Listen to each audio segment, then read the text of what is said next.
बिस्मिल्लाहिर्रहमानिर्रहीम अस्सलाम वालेकुम। आज जो मैं आपके साथ रेसिपी शेयर करने जा रही हूँ वो है जी वनीला कपकेक, जो कि बहुत ही डिलीशियस और सॉफ्ट बनने वाले हैं। तो चलिए आइए जल्दी से बिना टाइम वेस्ट किए हम इस रेसिपी को बनाना शुरू करेंगे।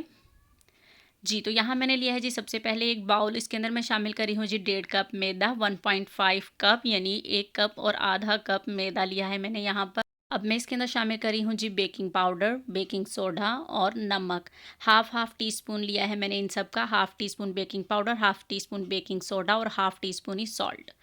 बस जी अब हम इसको साइड पे कर देंगे और अब हम अपना बैटर तैयार करेंगे। उसके लिए मैंने यहाँ पर लिया है जी बटर, रूम टेम्परेचर है यानी ठंडा बटर नहीं होना चाहिए है। आधा कप इसमें मैंने बटर लिया है, आप चाहे तो कुकिंग ऑयल भी ले सकते हैं। जी तो अब ये देखें जी इसमें से निकलना मुश्किल हो गया था, सारा इसमें चिपक गया। खैर मैं इसको निकाल लेती हूँ अब जल्दी से। जी तो यहाँ मैंने हाफ़ कप जो है वो बटर लिया है, हाफ़ कप ही मैं इसके अंदर शुगर शामिल कर रही हूँ। मेरे पास जो है चीनी यहाँ पर मोटी है, इसलिए मैंने आधा कप ही डाली। आप अपने टेस्ट के मुताबिक चीनी को कम या ज़्यादा कर सकते हैं। अगर आप बटर ना डालना चाहें तो आप इसके अंदर कुकिंग ऑयल भी शामिल कर सकते हैं। बस जी अब हम इसको तब तक बीट करेंगे जब तक ये चीनी अच्छी तरह से हमारी बटर के अंदर डिज़ोल्व नहीं हो जाती, एक टोटली क्रीमी सा नहीं हो जाता ये टेक्स्चर, तब तक हम इसको बीट करेंगे, यानी 5 से 6 मिनट लगेंगे आपको। जी तो यहाँ देखिए जी बैटर हमारा ये वाला जो है वो तैयार हो गया। अब मैं इसके अंदर शामिल करूँगी जी अंडे, 2 अंडे जाएंगे, लेकिन एक एक अंडा करके हम इसके अंदर शामिल करेंगे। अब एक अंडा इसके अंदर मैंने शामिल कर दिया है, अब हम इसे अगेन बीट करेंगे। अब मैं इसके अंदर शामिल करी हूँ जी दूसरा अंडा। जी तो अब हम इसको भी बीट करेंगे, फुल क्रीमी सा जब ये हो जाएगा तब तक के इसको बीट करेंगे। जी तो यहाँ देखिए जी अल्हम्दुलिल्लाह हमारा जो बैटर है वो काफ़ी क्रीमी सा हो चुका है, हर चीज़ अच्छी तरह से डिज़ोल्व हो गई है। अब मैं इसके अंदर शामिल करूँगी जी वनीला एसेंस, ये 1.5 टीस्पून शामिल करूँगी, यानी एक छोटा चम्मच और एक आधा चम्मच वनीला एसेंस का शामिल किया है। अब हम हल्के से जो हाथों की मदद से करना है वो हम इसी की मदद से कर लेते हैं फ़िलहाल। अब बिल्कुल हल्का सा चलाया है मैंने इसको।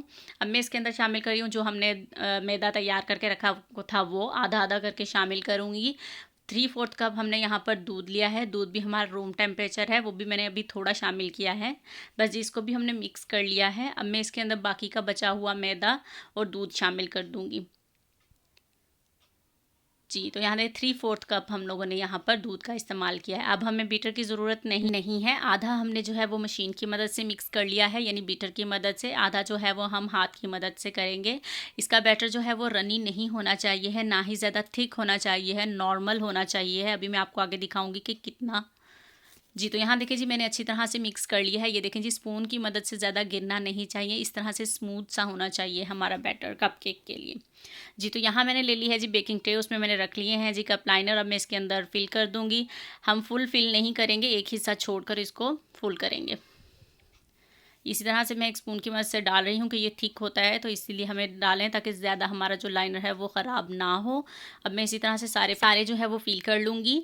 अब आपने इसको प्री हीटेड अवन 10 मिनट के लिए मैंने प्री हीट किया है अवन में 180 डिग्री पर। आपने इसे 20 to 25 मिनट के लिए इसको बेक करना है। 180 डिग्री पर अब मैं इस बेकिंग के लिए रख रही हूँ।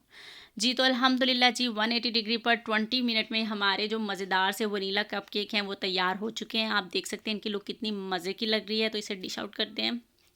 जी तो अल्हम्दुलिल्लाह जी ये देखें जी थोड़ा थोड़ा जो साइड्स पे लगा है वो उसकी खैर है, लेकिन आप एक बार इस रेसिपी को ज़रूर ट्राई कीजिएगा। और अगर मेरे चैनल को सब्सक्राइब नहीं किया है तो मेरे चैनल को सब्सक्राइब कीजिएगा, बेल आइकन को प्रेस करें, और वीडियो अच्छी लगे तो वीडियो को लाइक ज़रूर कर दिया करें। मिलते हैं आपके साथ नेक्स्ट रेसिपी के साथ, तब तक के लिए अल्लाह हाफिज़।